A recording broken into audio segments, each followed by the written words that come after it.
শুভ সন্ধ্যা বন্ধুরা। তো তোমরা সকলে কেমন আছো? আমি তো বেশ ভালো আছি। তোমরা কেমন আছো জানিও। তো তোমাদের অনেক অনেক ওয়েলকাম আর অনেক অনেক ভালোবাসা দিয়ে আজকের ব্লগটা আমি স্টার্ট করছি। তো আজ সেরকমভাবে কোনো কিছু ব্লগ বলতে কাজকর্ম শেয়ার করছি না। তো আজ একটা অনেক খুশির খবর দিতে চলেছি। তো মানে কি বলবো, পুরো ব্লগটা দেখতে থাকো, আশা করি ভালো লাগবে। এই দিনটা সব মেয়ের জীবনে আসে, সবাই অপেক্ষা করে থাকে। এই জিনিসটা না হলে এই সমাজে কেউ দাম দেয় না, মানে একটা আলাদাভাবে দেখে। তো চলো আমি তোমাদের দেখাচ্ছি জিনিসটা। তো এই হলো সেই জিনিস, ফাইনালি আমি তোমাদের সামনে নিয়ে হাজির হয়ে গেলাম। তো এখনও কিছুই মানে মানে দেখাচ্ছি না, শুধু জাস্ট এটা দেখো। আর কে কে খুশি হয়েছে অবশ্যই জানিও। তোমরা আমার ভয়েসটা শুনলেই বুঝতে পারবে যে আমি কতটা খুশি আর কতটা হ্যাপি। তো সব শেষে আমি দেখাচ্ছি। তো আমার বিয়ে হয়েছে প্রায় 1 বছর কয়েক মাস হলো। তো আমরা 1 বছর পর প্ল্যানিং করেছি। তো যাই হোক, চলো দেখতে থাকো, আশা করি ভীষণই ভালো লাগবে। আমি সবটাই শেয়ার করব। আর এতদিন পর কেন শেয়ার করছি, তারপর আমার মাঝখানের দিনগুলো কেমন কেটেছে, কি গেছে আমার উপর দিয়ে, সব কিছু তোমরা জানতে পারবে। সবটাই তোমাদের সামনে তুলে ধরবো। একটু অপেক্ষা করো, অনেকটাই দেরি হয়ে গেছে জানি। তো এখন আমি ঘুম থেকে উঠে গেছি, এটা পরের দিনকার সকালবেলার ভিডিও। আগের দিন একটু প্রচণ্ড টেনশনে ছিলাম, কি হবে না হবে। এই প্রথম আমি ফার্স্ট টাইম ট্রাই করলাম।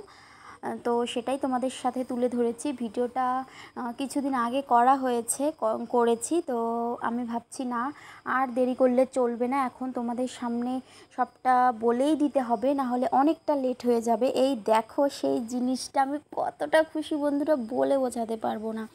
সত্যি বলছি, এই মানে মা হওয়ার এই অনুভূতিটা যারা হয় তারাই বোঝে, মানে কতটা খুশির। মানে আমি যেদিনকে জানতে পারলাম যে আমার মধ্যে কেউ আছে, আমি তো ভীষণ খুশি, ভীষণ এক্সাইটেড ছিলাম। আর বারবার মনে হচ্ছিল যে কবে টেস্ট করব, কবে টেস্ট করব, এই হচ্ছে ব্যাপার। তো কি আর বলবো, মানে আমি এতটাই খুশি যে আমার কথা মানে বেজে বেজে যাচ্ছে, কিছু সেরকমভাবে বলতে পারছি না। তো চলো দেখতে থাকো, তোমরা সবাই আমার জন্য আশীর্বাদ করো। আমার জন্যে না, আমার মানে ভেতরে যে পুচকু পাচকি যেই আছে আমার, তার জন্যে সবাই প্রে করো। আর আমরা যেন ভালোভাবে চলতে পারি। আমরা 2জন থেকে 3জন হতে চলেছি। তো এই হচ্ছে ব্যাপার। এই যে দেখো ফাইনালি আমি নিয়ে চলে এলাম। আমার ভয়েস দিতে একটু লজ্জা লজ্জা করছিল, তো সেই কারণেই। তো আমি এমনি ভিডিও করেছি, এখন ভয়েসটা অ্যাড করে দিচ্ছি। তো প্রথম দিকে তো একটু বারণই বলা চলে যে ভিডিও কোনো কিছু শেয়ার করার করতে। তো যাই হোক, এখন তো ভাবলাম অনেকটা দিন পার হয়ে গেল, এখন বলাই যেতে পারে। কারণ জানোই মানুষ মাত্র কত সুবিধা অসুবিধা কত কিছু হয়ে যায়। এত খুশির মাঝখানে যদি কোনো কিছু হয়ে যায় বা কিছু হয়ে যেত, তাহলে তো ভীষণই খারাপ লাগতো, তাই না? কিন্তু এই জিনিসটা লুকাবার কিছু নেই আমার মতে। এত একটা খুশির খবর, এটা আমি চাই তোমরা সবাই জানো। আর আমি যেহেতু সব কিছু তুলে ধরি, এটাও চাই তোমাদের জানাতে। দেখো আমি ফাইনালি নিয়ে চলে এলাম, জানি না কতটা কি বুঝতে পারছো। তবে যখন আগে হচ্ছে আমি ভালো করে দেখিয়েছিলাম জুম করে, তখন দেখে বুঝতে পারছো। এখন আমার শুধু ফিলিংসটা আমি বলছি, আমি ভীষণ ভীষণ খুশি। আর আমার বর কতটা খুশি সেটাও আমি ভিডিও করে রেখেছি, সেটাও আমি তোমাদের সাথে তুলে ধরবো।